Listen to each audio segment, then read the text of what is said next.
Assalamualaikum warahmatullahi wabarakatuh. Ana Muhammad Zikri bersama kawan sekumpulan Ana Luqman Sulaiman dan Aiman Siddiq ingin membentangkan tajuk ketujuh Usluddin tingkatan 3, iaitu At-Tawalli Yaumaz Zahfi, yang bermaksud berpaling dari medan perang. Cara ayat ijmalan, di sini Ana ambil perenggan pertama saja. Hadhihi al-ayat nida lil mu'minin alladhi amanu tahridu 'ala as-sabr wal liqa' wa harrama Allahu 'ala al-mu'minin al-firar min al-qital wa 'ada dhalika min kaba'ir dhunubi wal atham. Maksudnya, ayat-ayat ini menyeru orang-orang mukmin supaya bersabar dan menghadapi pertempuran, dan Allah melarang orang-orang mukmin melarikan diri dari pertempuran kerana ianya salah satu dosa besar. Kemudian ma yustafadu minal ayah, haram melarikan diri dari musuh ketika yang pertama, haram melarikan diri dari musuh ketika bertempur. Lepas tu yang ketiganya pula, memuliakan Allah. Kemudian yang kelima, wajib menolong orang yang dizalimi. Baiklah, kita berbalik pada ayat.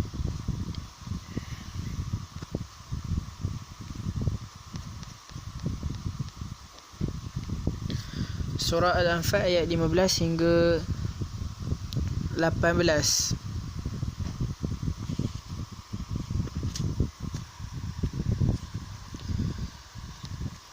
Ayat yang ke-15 maksudnya ialah, wahai orang-orang yang beriman, apabila kamu bertemu dengan orang-orang kafir yang sedang mara menyerang, maka janganlah kamu berpaling undur dari menentang mereka.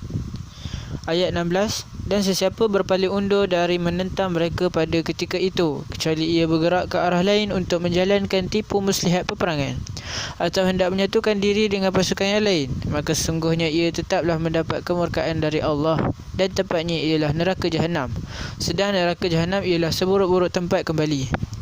Ayat yang ke-17, maka bukanlah kamu yang membunuh mereka, akan tetapi Allah jugalah menyebabkan pembunuhan mereka.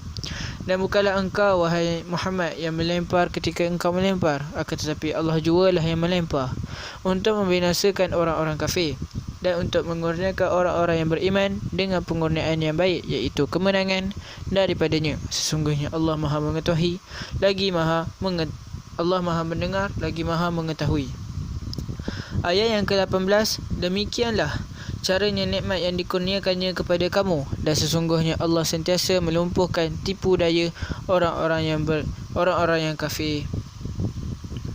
Baiklah, kita pergi ke sebab nuzul ayatain, ayat yang ke-15 dan ayat yang ke-18.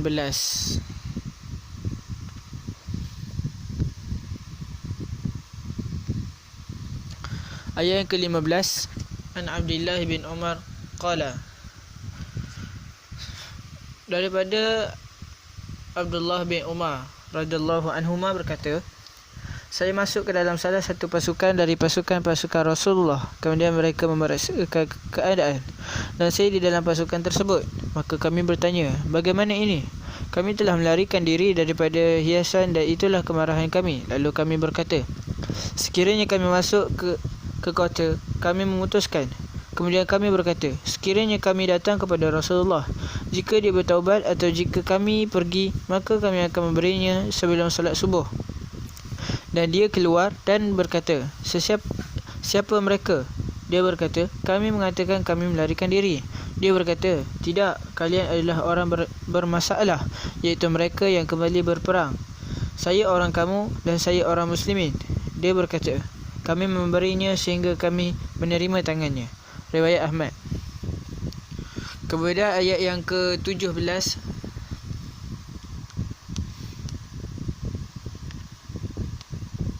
daripada Hakim bin Hizam, dia berkata, ketika Rasulullah SAW memerintah kami untuk mengambil batu kerikil, maka kami melakukannya dan membalingnya ke arah musuh, dan berkata ke arahnya, buruklah mukanya, maka kami telah mengalahkannya.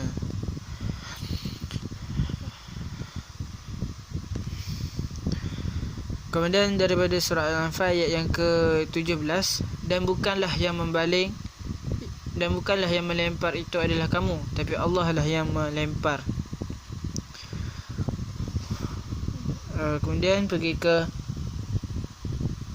itu saja.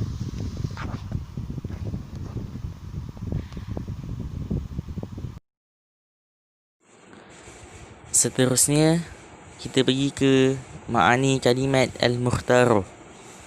Yang pertama, Zahfan al-jaishu al-kathir, yang bermaksud askar yang banyak. Yang kedua, fala tuwalluhum fala tafarru, yang bermaksud jangan melarikan diri. Yang ketiga, mutaharrifan muzhirul al-firari khid'ah, yang bermaksud menzahirkan lari sebagai tipu daya. Yang keempat, mutahayyizan mundamman, yang bermaksud bergabung. Yang kelima, fi'atin jama'atun, yang bermaksud kumpulan. Yang keenam pula, ba'a roja'a, maknanya pulang. Bala'an mihanun, maksudnya ujian. Muhinu mud'afu, maksudnya yang melemahkan. Dan yang terakhir, kaidi al-hilatu as-sayyi'ah, yang bermaksud hilah yang buruk. Wabillahi taufiq wal hidayah. Wassalamualaikum warahmatullahi wabarakatuh.